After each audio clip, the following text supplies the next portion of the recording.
The topic of breastfeeding is really everlasting. And even our children answered a lot of questions. What to drink, when to drink, how long to drink, and how much to drink. Nevertheless, today, we would like to talk about how long. What is the regularity? How often? By and large, so many doctors, so many opinions. And of course, every mother has a lot of questions. And by the way, we are discussing this at the latest meeting. Yes, and Snezhana Igorova, a mother of 4 children, had an appointment with you. And she tried to breastfeed each of them. Nevertheless, even having 4 children, she has a lot of questions. Let's look. Let's look. Snezhana Igorova is an experienced mother. Together with Anton Muharsky, they are raising Nastya, Sasha, Andrei, and another daughter of theirs has been born recently. How to nurse the baby correctly. Experience is important. We can't scorn the advice of Dr. Komarovsky. Snezhana thought, and as soon as she had a spare minute, she came to visit him.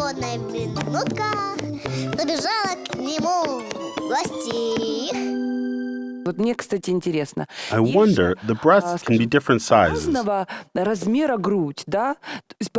means that a system of milk production functions in different ways. Maybe not all women have enough quantity of milk. There are women who can, without a problem, express a full bottle of milk, and others can only have a certain quantity. Of course, without a doubt, a genetic factor is definitely present. Another thing is the fact that a person differs from other mammals by the ability to regulate all its functions by the cerebral cortex. And it's not astonishing that the cerebral cortex has great influence on the process of lactation. By the way, what was Andrei fed with? Unfortunately, Andrei was a problematic boy. In that regard, he turned to be lazy at suckling. Because first I was nursing him and planned to continue it for a long time. Because I had been nursing my older daughter as well and my middle child for a long time. That's why I hadn't had any questions concerning which way to choose. But for some reason, Andrei didn't like it.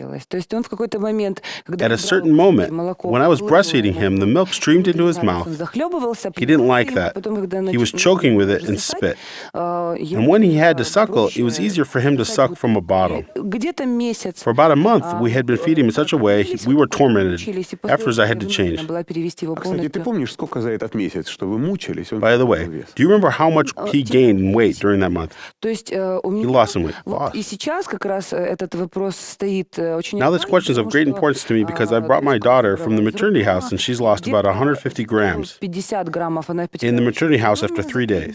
That's quite normal. For the first week, she lost another 100 grams and I made a decision to feed her with baby formula. So I gave her one breast, then another, and she takes everything she can suck out of them, and then I give her baby formula. Yes, I have a sister, Arina Mandarina. We call her lovingly in such a way. Mother, at least theoretically, should set a definite goal. What do I want? The mother believes that she doesn't have enough milk. But again, the mother has to understand clearly what the quantity of milk depends on. On what? The most intensive way of milk production, the thing that stimulates the milk production, is exactly nipple stimulation during the process of suckling. So in fact, there are 2 stages. First one is called lactation formation. The first 1-2 months are the most critical. It is very important that when the mother begins to feeling nervous because of lack of milk, and her baby, instead of suckling her and stimulating milk production, fills up with formula and falls asleep. As a matter of fact, that is the end of breastfeeding. I agree with you, doctor, but being a responsible mother, I have read much literature about this. And now, in contrast to the former, so as to say, theories concerning the fact that a baby should be fed on a schedule, that is, she'd eat every 3 hours. Milk is coming up, and by the moment it was already come out, and 3 hours later, the baby can eat the necessary quantity. Now I know that all, or at least many breastfeeding specialists advise advised to feed babies on demand. In other words, we give them as much milk as they want. In principle, I wouldn't mind my baby hanging on me and putting her from one breast to another. I would be against.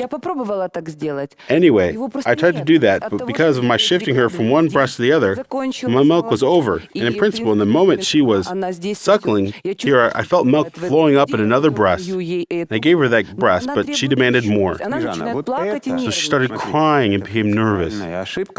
Listen, this is a fundamental mistake which lies in the fact that when you feel you have nothing to give her, and if nothing, then there isn't any sense of putting the baby to the breast. But on the contrary, there is a sense when nothing comes up because the process of suckling, intensive one, even of the empty breast, is a signal to the center which regulates lactation to produce milk. And if the baby's crying, listen, your baby can't be crying for a long time. If she's crying for a long time, what will you do? There's no milk. The baby is crying, and you will hurry up to prepare baby formula. It's normal. I did so, in fact.